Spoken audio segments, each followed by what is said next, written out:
There are moments in life when silence speaks louder than any voice. And for Daniel Carter, this moment started with a box.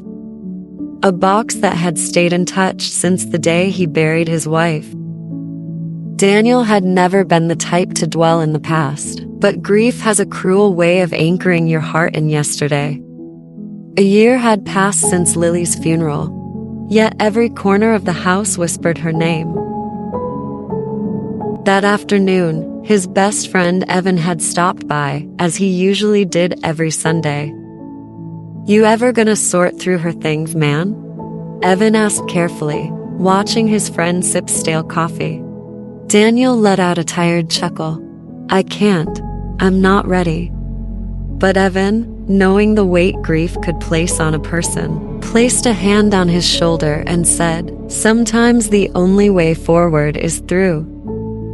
Later that evening, Daniel found himself back in their bedroom. The sun had dipped beyond the horizon, leaving the room painted in a warm, nostalgic glow. He's finally got the courage to open the red box.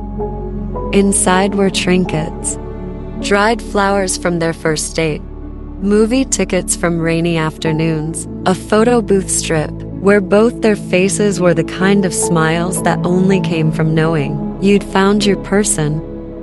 And there it was, her diary.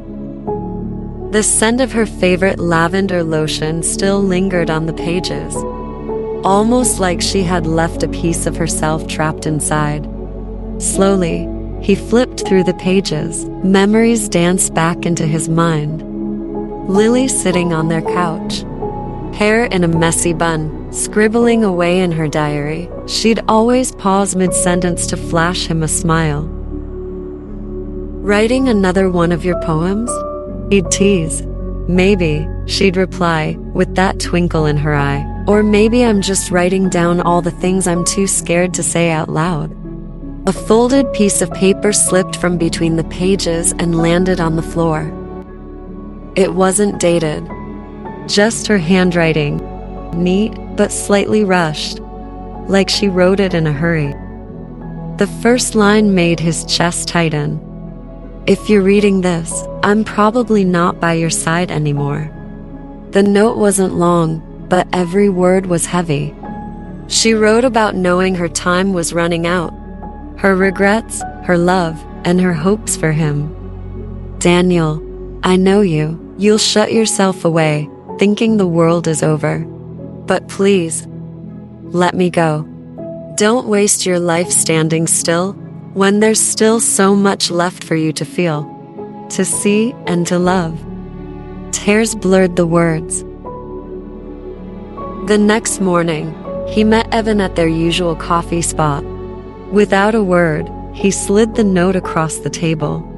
Evan read it silently and said to him, "She knew you better than anyone, man. You owe it to her to live the way she wanted." Evan wasn't just there for comfort. He pushed Daniel to take small steps back into the world, helping him and encouraging him to take weekend road trips, and inviting him to places they used to go as a group.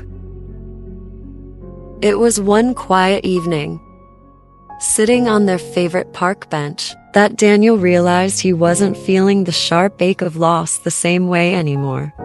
Lily's note hadn't just told him to live, it had freed him from the guilt of moving on. He stood up, looked at the sunset that painted the sky in orange and pink, the colors Lily loved, and whispered softly, "I'll be okay, I promise." Love isn't measured by how long you hold on to grief. Sometimes the greatest proof of love is learning how to let go and live again.